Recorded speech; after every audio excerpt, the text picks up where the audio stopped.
भारत की धरती वैदिक ज्ञान की धरती है। और कश्मीर की घाटी की बात करें हम तो कश्मीर की धरती जो है कश्यप ऋषि की धरती है जी। ज्ञानी विज्ञानी पंडित गोपीनाथ जी की धरती है, गलहण जी की धरती मानी जाती है, लक्ष्मण जी की धरती मानी जाती है। और इसके बाद आज के युग में युवाओं के बीच में और जो संगीत की धारा के साथ जो जुड़े हुए हैं पंडित भजन सोपुरी जी की धरती है, जिनके ज्ञान से, जिनकी कलात्मक वैभव से लोग जानते हैं, संतूर से जानते हैं कि वो संतूर की भी धरती है। ये जो वाद्य यंत्र है अद्भुत वाद्य यंत्र है। इस वाद्य यंत्र की अपनी अलग पहचान है। इस वाद्य यंत्र ने किस तरह से दुनिया को जोड़ा है और दुनिया से जो तनाव का भाग है उससे, तनाव से मुक्ति दिलाने में अपनी भूमिका निभाई है। इन तमाम पहलुओं की अगर बात करें चंद शब्दों में, हम ये चाहेंगे कि बातचीत का सिलसिला आरंभ हो।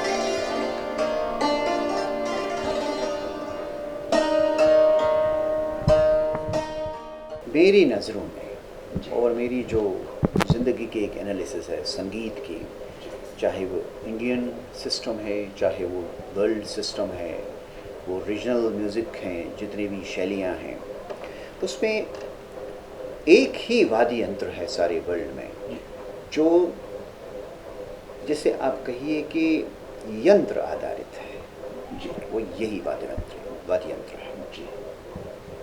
तीन चीज़ें जो बहुत ही इम्पोर्टेंट मैटर करती है, जो आदि मानव से जुड़ी हुई हैं। एक है रिदम, चाहे वो उनके एन्जॉयमेंट के काम आता था, या उस वक्त वाइल्ड एनिमल्स को डराने के काम आता था, या एक ऐसा सिलसिला क्रिएट करने के आता था, वाइब्रेशन क्रिएट करने के आता था, ये उस वक्त जुड़ गया। दूसरा नेक्स्ट था तीर, संतीर जी, जहाँ से उभरा है ये एक धागे से गट का, ये शततीर और संतीर और संतूर बन गया। क्या? और हमारी वीणाओं में ये सरफरिस्त वीणा माना जाता है, यानी नंबर 1। क्यों? क्योंकि ये शवाइट की क्रिएशन है आदि मानव के बाद। अगर इसका कहीं सांचा है तो वो इन्होंने उसको डेवलप किया इस नाद की, इस ध्वनि को उबारने के लिए, क्योंकि ये पूरा ही सहस्रार्थ को हिट करता है, यही एक वाद्य यंत्र। और तीसरा रहा वेणु। और अगर आप योगिक क्रियाओं में आप देखेंगे ये तीनों ही साउंड्स आपको सुनने में मिलेगी, वहाँ और कोई ध्वनि नहीं सुनाई देती। इसका तज़किरा जो है वो सूफी परंपरा में है। सूफी शायरों ने ध्वनि के बारे में लिखा है। 60% लिटरेचर उनका सिर्फ ध्वनि के बारे में है, क्योंकि वो मानते हैं कि नाद ही ईश्वर है। जो ही आप योगिक क्रिया में एक ऐसी स्टेज आते हैं जहाँ रिंगिंग ऑफ बेल्स है, वो यही है।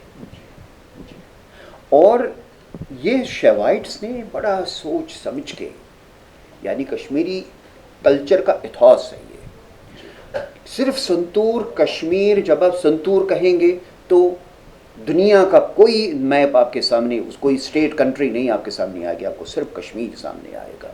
क्योंकि उन्होंने इसको क्रिएट करके उनके डिवोशनल म्यूज़िक से शैव गायन पे चूँकि मैंने काम किया कि वो गायन क्या था, उत्तरबंदी में कैसे आता था, उस पर काम किया मैंने।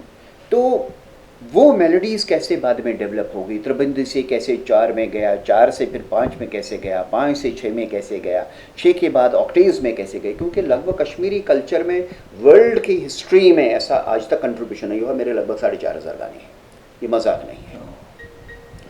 जिसमें कि कश्मीरी पोइट्री है, जिसमें पर्शियन पोइट्री है, जिसमें अरबी पोइट्री है, जिसमें संस्कृत है, जिसमें निर्गुण है, सुगुण है, जो भी वहाँ जितने भी है वो सारा उसमें शामिल है। उसको स्टडी करने के बाद ये, चूँकि एक चीज़ ईश्वर की कृपा से मेरे बुज़ुर्गों की देन है, अब मैं तो 8वीं जनरेशन हूँ संतूर प्लेयर्स में। इस कंट्री में तो संतूर था ही नहीं, जो था वहीं था, कश्मीर में था, और रादर है भी वहीं। अब तो खैर आप बजा रहे हैं, इसी तरह से और भी हैं मेरे डिसाइपल जो बजा रहे हैं और इतना अच्छा कर रहे हैं।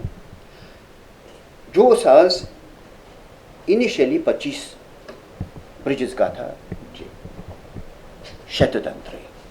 शततंत्री आया, उसके बाद वो वहाँ के डिवोशनल म्यूजिक से जुड़ा। जाहिर है शक्ति उपासक सारे हैं वहाँ, तो शिव भक्त है, और ये चलता रहा, मंदिरों में चलता रहा। तभी ये वादी यंत्र कभी फोक शैली में नहीं आया। हाँ, ये फोक से उभरा ही नहीं, तो ये उभरा मंदिरों से ही उभरा, ये उसी संगीत से उभरा है ये। इस वजह से ये कभी उसका हिस्सा नहीं बना, जैसे फोक शैलियाँ जो भी वहाँ है, ये कभी उसका हिस्सा नहीं बना, न था न है। और जो भी लोग कहते हैं कि मतलब उनका अटेम्प्ट ये है कि किसी तरीके से इसको ईरान में घुसेड़ दो, जो 12वीं शताब्दी में वहाँ हुक्मरान आए। जी जी, सबसे बड़ी बात है कि हुक्मरान आया और हुक्मरान ने अपने दबाव से कई चीज़ें की और उन्होंने उनको करने के लिए भेजा। उन्होंने पर्शियन पोइट्री टेक ओवर की। भाई म्यूजिशियन बेचारा क्या कर सकता है, म्यूजिशियन तो लड़ेगा नहीं तलवार लेके। वो वही कहता है कि अच्छा भाई चलो भाई, अगर आप ये बादशाह को ये पसंद है, चलो हम यही कर लेते हैं, लेकिन कुछ अंश बचा के रखता है। तो उसमें यही हो गया कि चूँकि वहाँ ऑलरेडी उनके मकामात थे और ये सारा था, तो उन्होंने इसको उस ढंग से बाद में पर्शियन पोइट्री में कन्वर्ट कर दिया, जो अदरवाइज संस्कृत, क्योंकि मेरे ग्रेट ग्रैंडफादर का लिखा हुआ संस्कृत ग्रंथ है जिससे वो खुद भी गाते थे। जब मेरे दादा ने मुझे सिखाया, शमशाद पंडित जी ने, जब उन्होंने मुझे सिखाया तो उन्होंने मुझे इसी ढंग से सिखाया। जैसे हम जा रहे हैं,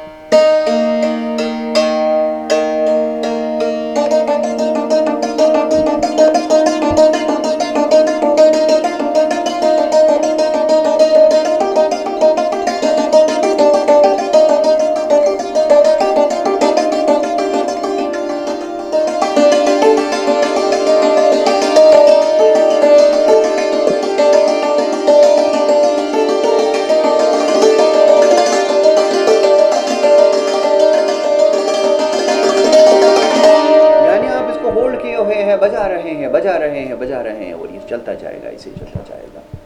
वो क्या करते हैं कि वो ये कहते थे कि ये तो सारा छंद स्त्रोतम बेस्ड है ना, जो मेरी शैली है, सो पूरी बाज जो भी मैंने उबारा है, ये संतूर आप देख रहे हैं, ऐसा तो ये तो ट्रेडिशनल संतूर तो है नहीं, उसका तो ये डबल है। अब ट्रेडिशनल संतूर जो बज रहा है वो तो बेसिकली, देखिए मैं चंद नोट छेड़ दूंगा आपको, एकदम से वही आप बोलेंगे कि हाँ ये कश्मीर की पहाड़ियाँ हैं।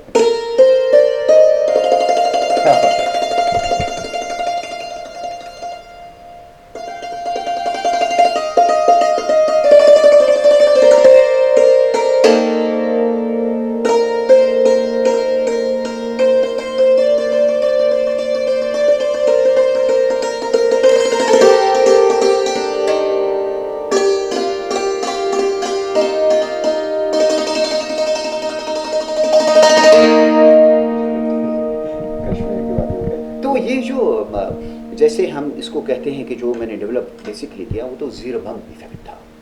ज़ीरो बम इफेक्ट क्या है कि सांस लेना सांस छोड़ना, जी सो हम सारा उसमें उस बेसिस पे है। ये जो हायर फ्रीक्वेंसी लो फ्रीक्वेंसी कैसे टच किया जाता है, क्यों किया जाता है, किस जगह पे किया जाता है, देववाद्य के रूप में पूरी तरह से ये वाद्य यंत्र स्थापित है और पहचान से जुड़ा हुआ। और दूसरा है कि शक्ति का जो जैसे क्लीम है, क्लीम को आप लिख दीजिए, एक दफ़ा बना दीजिए, हल्का सा हिल करके ये मंत्र यंत्र आपके सामने वहाँ से आया।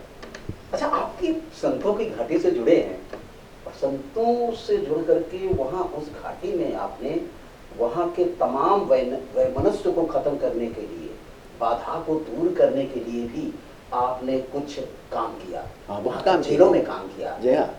तो वो क्या काम था? देखिए मैं चाहूँगा। हाँ देखिए श्रीकांत जी, मैं आपको एक इंसिडेंट बताऊँ।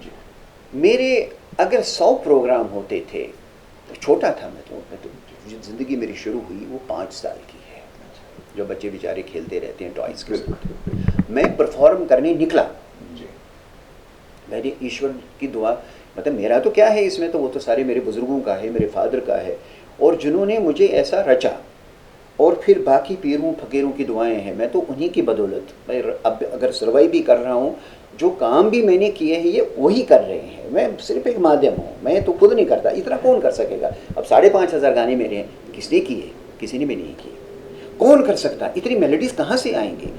और वो गाने हैं जो कश्मीरी फोक में समाये हुए हैं, वो समझ रहे हैं फोक है, वो फोक नहीं है, वो कंपोजिशंस है। एनीवे, मैं ये कह रहा था कि मोस्ट ऑफ द प्रोग्राम्स मेरे जीरेडल में हुआ करते थे। अच्छा, रात को हाउस बोट में मैं बैठा हूँ छत पर या अंदर, और मैं बजाए जा रहा हूँ, क्योंकि लोग आते थे और सुनना चाहते थे वहाँ। अगर बाकी प्रोग्राम्स होते थे तो ओबराय पैलेस होटल एक ही वहाँ उस कैलिबर का उस वक्त होटल था, जिनकी लोकेशन भी अब भी बोला जवाब है। वहाँ का बैंक्वेट हॉल रहा करता था, जहाँ ये फिल्म प्रोड्यूसर्स, ये टीम्स आती थी, जो फिल्में वहाँ इतनी सारी फिल्में बनी हुई हैं, उन टीम्स के लिए मैं वहाँ प्ले करता था। उसका रीज़न था कि वहाँ के जो डिस्ट्रीब्यूटर थे, जो नॉर्थ के डिस्ट्रीब्यूटर थे, उनकी 2 बेटियाँ थी, वो मेरे फादर की शागिर्द थे। अच्छा, दोनों मेरे फादर की शागिर्द थे। वो बल परिवार से हैं, जिनके अब उनके समझे कि उनका जो बाई का जो बेटा है वो फैशन डिज़ाइनर है। अच्छा, हाँ, उन्हीं वही परिवार है, बड़े ही बहुत अच्छे लोग। वो मेरा प्रोग्राम उनके लिए रखा करते थे। तब तक हिंदुस्तान में किसी को खबर भी नहीं थी संतूर क्या है। मैं आपको 1953 की बात बता रहा हूँ, 1954, 1955। जब तक मैं 1959 में फिर इलाहाबाद में बजाने आया, मुगल गार्डन में बैठा हूँ, जीलेडल ये है, मैं बजा रहा हूँ, प्रोग्राम शुरू कर रहा हूँ और लाखों लोग सामने बैठे हुए हैं।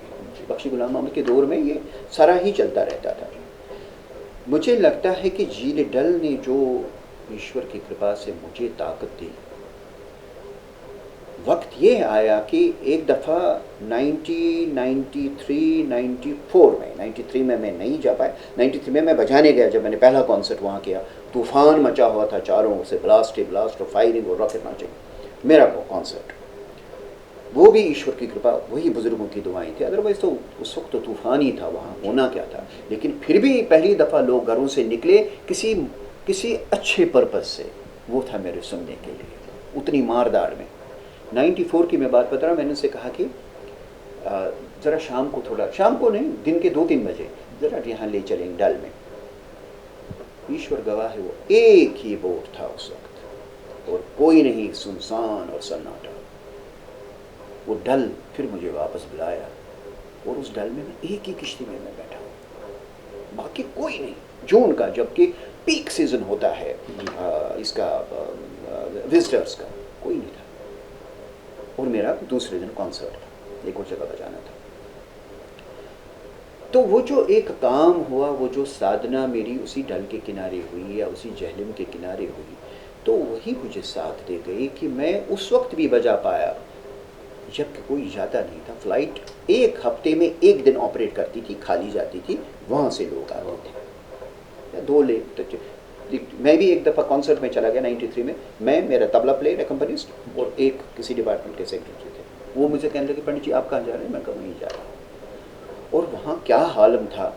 लेकिन उससे धीरे धीरे मैंने वहाँ उनसे कहा कि साहब म्यूज़िक को बैन न लगाइए, हमारे सारे म्यूजिशियन हैं यहाँ, वो परिवार बेचारे ऐसे ही सारा ख़त्म हो जाएगा, इसमें तो सारा ट्रेडिशन ही चला जाएगा। उन्होंने भी अलाउ किया, हाँ जी पीरों फ़कीरों के लिए अलाउड है। तो मैंने कहा चलो भाई इतना। फिर मैंने बच्चों को बुलाया, फिर मैंने लोगों को निकालना शुरू किया, फिर बच्चे आए, बाकी म्यूजिशियंस जमा हो गए और दोबारा सिलसिला होता रहा जब तक कि आप देख रहे हैं कि बाद में हर चीज़ होती रहती थी, लेकिन कॉन्सर्ट्स होते रहते थे बड़े इस पर। तो वो सब ईश्वर की कृपा है।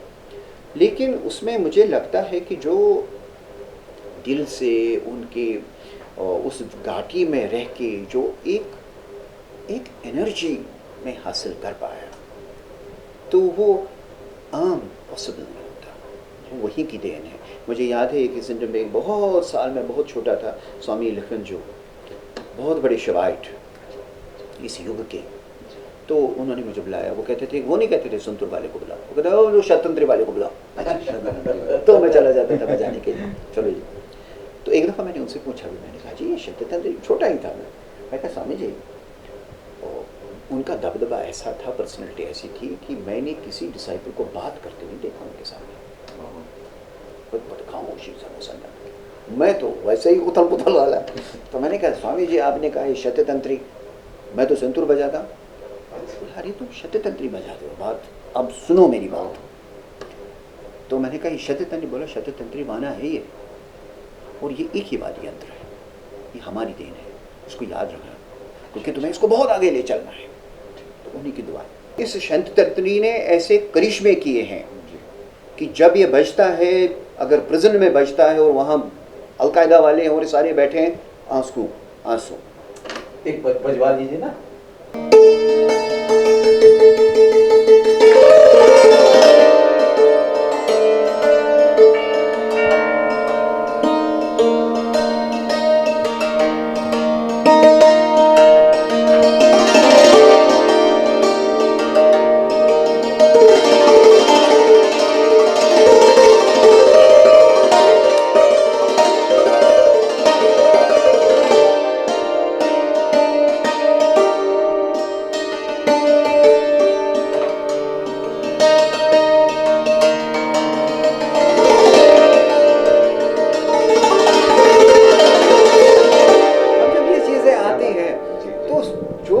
वाला है वो बेचारा किसी भी फिरके का हो, किसी भी मजहब का हो, किसी भी सोच का हो, वो इसी साउंड से बंध जाता है। कम से कम घंटा, 1.5 घंटा, 2 घंटा जब मैं बजाता हूँ तो वो उसी में खो जाता है। देखिए, अगर आप झील डल की गहराई को देखेंगे और इस साज को सुन लीजिए,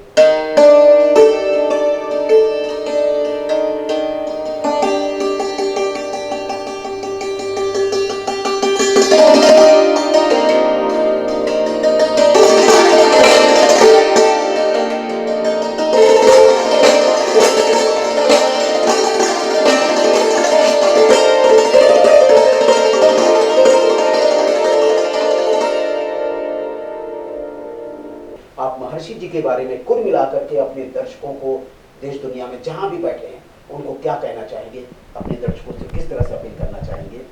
जो हम ड्रेस कोड पहनते हैं वो बहुत इम्पॉर्टेंट है। अब जैसे यूजुअली आप देखेंगे कि भाई आर्टिस्ट है, बढ़िया कुर्ता और ये सब होगा और बड़ा बड़ा हटके ही होगा, कुछ ना कुछ उसमें एकदम से होता है, या इस ढंग का जो ड्रेस कोड है, या हमारे जो महात्मा लोग हैं उनका भी एक ड्रेस कोड है और पता लगता है कि भाई ये उसी परंपरा से जुड़े हुए हैं। बहुत सारे हैं, बहुत सारे हैं, लेकिन हकीकतन ये है कि जो काम करने वाले लोग हैं, जिन्होंने हमारी इंडियन फिलॉसफी को लोगों तक पहुंचाया, वो बहुत कम लोग हैं और उनमें से ऋषि महर्षि योगी साहब का बहुत बड़ा ही मुकाम है। क्योंकि मैं तो आपको ये बताया कि भाई वहाँ ऐसा था और वहाँ कश्मीर में उनके डिसाइपल्स हो गए, और मुझे भी बड़ा अच्छा लगा, मेरे उनको जो उस वक्त स्टेशन डायरेक्टर थे वो भी उनके डिसाइपल हो गए और मेरे बहुत सारे कुलीग्स भी हो गए।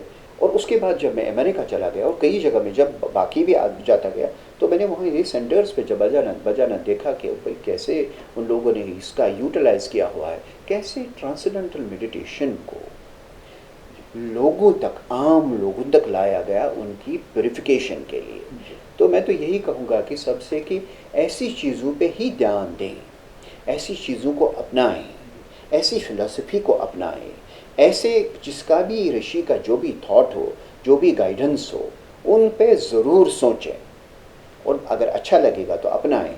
जो विधियाँ लगती हैं आपको कि पहले आपकी थॉट प्रोसेस को प्यूरिफाई करता है, अगर थॉट प्रोसेस आपका प्यूरिफाई हो गया तो गेम आपके हाथ में है। और अगर आपके थॉट प्रोसेस में कोई प्रॉब्लम रह जाती है तो आप कितना भी, एक कश्मीरी में एक शम्स फ़कीर का एक मिसरा है, परां तोता राम पिंजरस, यानी तोता जो है राम पिंजरे में बैठ के राम राम करता है, वो पिंजरा उसका कभी टूटा नहीं बेचारे का। तो ये संतूर जो है शततंत्र है, और इस शततंत्र को लेकर के भ्रांतियां भी हैं। जब मैंने संतूर को टेक ओवर किया, मेरा तो पारंपरिक, उसमें मैं 8वां जनरेशन, मेरे सारे बुजुर्ग ही बजाते रहे हैं। उन्होंने शततंत्री ही कहा, स्वामी जी ने भी शततंत्री ही कहा। वहाँ हिंदू मुसलमान इसको इसी नाम से बुलाते थे, या शंतरी या संतूर। शततंत्री वाना कलहन की राजतरंगी में है, शततंत्री वाना नीलमत पुराना में है। शततंत्री वाना 2500 साल पुराना चला जाता है और इसका रेफरेंस आपको साउदर्न लिटरेचर में भी मिलेगा। हाँ, जो मैं यहाँ नहीं कहना चाहता, क्योंकि लोग मेरी बातों को खुद कोट करके कह रहे हैं हमने रिसर्च किया, उन्होंने वो पन्नी भी नहीं देखे होते हैं, नाम भी नहीं सुना उस किताब का होता है। जो मैं अब बता रहा हूँ आपको, अब ये हिस्ट्री है। जब इस पे राग बजा, वो भजन सोपोरी ने 1953 में बजाया, और मेरे से जो प्रसीड हुआ, मेरे ग्रेट ग्रैंडफादर ने इसमें कुछ रचनाएं बजाई जो उन्होंने लाहौर से पिकअप की थी, क्योंकि उनका लाहौर आना जाना होता था। बाकी चूंकि बिकता था, वो सूफियाना बिकता था, वो उनका गाना बजाना वैसे ही डायनेमिक होता था। तभी तरानों का करेक्शन मेरे ग्रैंडफादर के पास हजारों तराने थे, जो मेरे फादर को मिले, कुछ मुझे मिले। अब गा रहा है वो तराने, जिसमें कि मौलाना रूमी की कंपोजिशन से, मुस्लिम हाफिज शिराजी की कंपोजिशन से। हम ईरान चले गए, 32 साल के बाद उन्होंने अलाउ किया किसी को आना। 32 साल के बाद उन्होंने कहा हम किसी का म्यूजिक नहीं सुनते। ठीक, जब इंडियन एम्बेसी के हमारा चैनल था, उनको बुलाएंगे, हमें उनको चाहिए। तो हम गए, जो पुराना शाह था उनके महल में हमने बजाया। 2 इंसिडेंट में आपको दे दूंगा। उसमें बहुत सारे संतूर वाले भी आए थे उसमें सुनने के लिए, और कुछ मेरे डिसाइपल्स भी वो भी आए थे, उन्होंने उनको भी बुलाया था। एक से एक बढ़कर लाजवाब बजाने वाले। मैं बैठा, मेरे साथ अभय मेरा बेटा बैठा, और भी फिर बाकी म्यूजिशियंस, पखावल जो ये सारा बैठा। अभय ने हाफिज शिराजी का ही एक कलाम छोटे ख्याल में कंपोज किया था। औरत ने बाहर वहाँ गाती नहीं, अलाउड नहीं है। मैं आपको कह रहा हूँ, ईश्वर गवाह, वो दृश्य देखने के लायक था। जो ही उन्होंने कंपोजिशन शुरू की, तो मुझे नहीं मालूम था कि यहाँ इनको अलाउड नहीं है गाना। तो मैंने कहा कि it will be wonderful if you can join this. वो सारे शुरू हो गए गाना, साहब ऐसे गले, और मैं अभय का पेट ने जिपे, अरे बेटा ये सुन रहे हो? हाँ अभय ये तो कमाल ही है। तो मैंने कहा और कंटिन्यू करो इसको, और वो कंटिन्यू करने लगे। साहब वो समा ऐसा, ऊपर से वो बगीचा भी बड़ा खूबसूरत रचा। अब पहले दिन तो कुछ नहीं मार किया मैंने, हल्का फुल्का लगा कि जो गवर्नमेंट एजेंसी, वहाँ कुछ लोग थे अपने जो उसमें हिसाब वाले, तो वो थोड़ा सा उनका ज़रा कुछ मिजाज ज़रा सा चेंज हो गया, बस हमने मार्क नहीं किया। दूसरे दिन दूसरा प्रोग्राम भी वही था। अब इन्हें फिर से एक रचना गाई, और उसके बाद एक तराना गाया, और वो साथ सब गा रहे हैं साहब। कम से कम उस दिन तो 2,500 लोग थे। शाम को डिनर था, तो मुझे एम्बेसडर कहने लगे कि पंडित जी, यहाँ औरतें बाहर गाती नहीं है, ये हिस्ट्री रच गया है आपका कॉन्सर्ट। लेकिन उन्होंने कहा कि पंडित जी से रिक्वेस्ट करिएगा, उस्ताद से रिक्वेस्ट करिएगा कि ये ना बोले हमारी लेडीज़ को गाने के लिए, साहब ये गैर इस्लामिक है। मैंने कहा अच्छा, पर साहब ये तो इतना सुनी लगा रहे हैं। बोला हाँ साहब वो तो है, पर लेकिन इनका गाना अलाउड नहीं बाहर। अच्छा चलो ठीक है। तीसरे दिन मुझे शिराज जाना था। अब इन्होंने हमें ब्रीफ किया था, हमने कहा ठीक है। तो मैं तराना आया, जो ही मैंने नादरदीम, वो शुरू सब हो गए गाना, सब ने गाया। तो मैंने से कहा आज तो मैंने नहीं कहा था, ये रहा ही नहीं इनको अंदर। और उन्होंने गाना शुरू कर दिया, और उनको इतना अच्छा लगा, वो जबरदस्त एक्साइटेड हो सब। पिट्सबर्ग में मेरा कॉन्सर्ट किन्होंने किया? इंस्टीट्यूट ऑफ अरबिक म्यूजिक, और उसमें ईरान का बहुत बड़ा डिपार्टमेंट, और कम से कम उनके 1000 स्टूडेंट सामने बैठे हुए और सारा स्टाफ। तो उन्होंने कहा कि साहब मेरे साथ संतूर प्लेयर, ईरानी संतूर प्लेयर डॉक्टर शगाक भी बहुत बड़ा संतूर प्लेयर, एक बहुत बड़ा संतूर प्लेयर, उनका रिदमिस्ट तुम्बक, ये भी ईरान से आया हुआ, ये उनके साथ। मेरे साथ अभय, मैं और तबला प्लेयर। वीरेंद्र साहब सुनने की बात है ये, देखिए उसमें क्या हो गया कि हम जब 5 बैठे, तो मैंने डॉक्टर शगाफी से पूछा क्या बजाएंगे आप? उसने कहा थोड़ा हेजिटेंट होके कि मैं राग जानता नहीं। मैंने कहा नहीं, आपने राग बजाइए, आपसे राग बजेगा नहीं, मैं मकाम बजाऊंगा, क्योंकि मेरे तो प्रेसिडेंट है, मेरी तो हिस्ट्री है। अब यह है कि हमारे मुकाम डिफरेंट हैं, आपसे डिफरेंट है, लेकिन आप क्या बजाएंगे? तो उनका मैं मुकाम बजाऊंगा। तो ज़रूर। अब हम बैठे, पहले हमने बजाया, उसके बाद उसने 10-15 मिनट का, फिर अब ये ड्यूएट था जो मेन थ्रस्ट था, जो उसने, और शुरू हो गया ईश्वर गवाह है। अच्छा, उससे पहले क्या हो गया, मैंने उससे कहा कि हमारा डीन अनाउंसमेंट करेगा। मैं कहा वो क्या बोलेगा? संतूर ईरानी है, बस वो तो बोलेगा। मैं कहा नहीं। तो मैंने उनसे अनाउंस किया कि आई वुड रिक्वेस्ट डीन कि वो अपनी अनाउंसमेंट जो है हमारे प्रोग्राम के बाद करें, क्योंकि अगर वो ये बोलेगा कि ईरानी संतूर ईरानी है, तो मैं उठ जाऊंगा, मैं नहीं बजाऊंगा। क्योंकि मैं तो ईरानी संतूर तो बजाता नहीं, मैं तो इंडियन बजा रहा हूँ, कश्मीरी शवाइट संतूर बजा रहा हूँ, तो हमारा मेल ही नहीं हो सकता। मैंने कहा अच्छा ठीक है साहब। वो आए, डीन वापस चले गए, तो मैंने कहा सुन लो आप और बाद में डिसीजन ले लेना, मतलब जिसे एक ना चैलेंज आप कहिए उस ढंग से।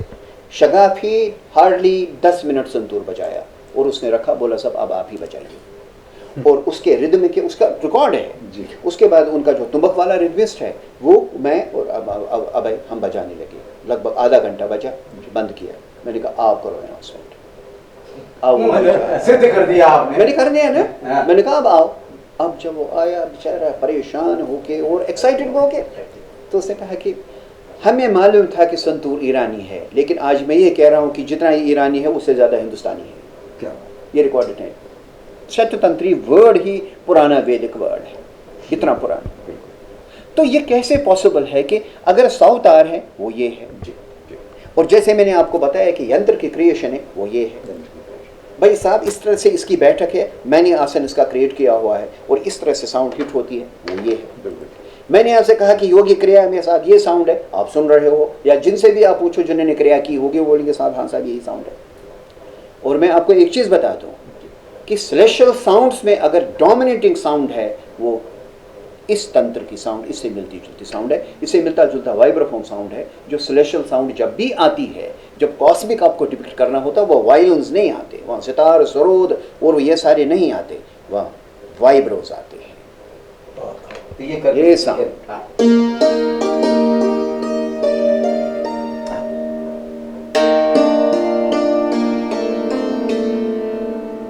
ये साउंड से उसी की क्रिएशन है। जो उसकी क्रिएशन है तो समय कैसे पॉसिबल है? तो पॉसिबल ही नहीं। और दूसरा है कि अगर ये ईरानी होता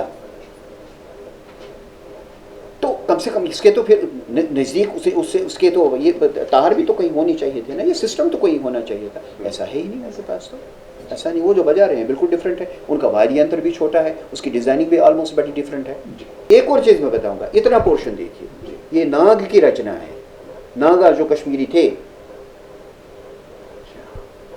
उनका नाग की रचना है ही नहीं। बाकी जो संतूर हैं कजाकिस्तान और इधर उधर छोटे छोटे सारे वो कल्चर्स में बजते हैं। और गुरु जी से मैं अनुरोध करूंगा कि अंतिम आप कोई भी एक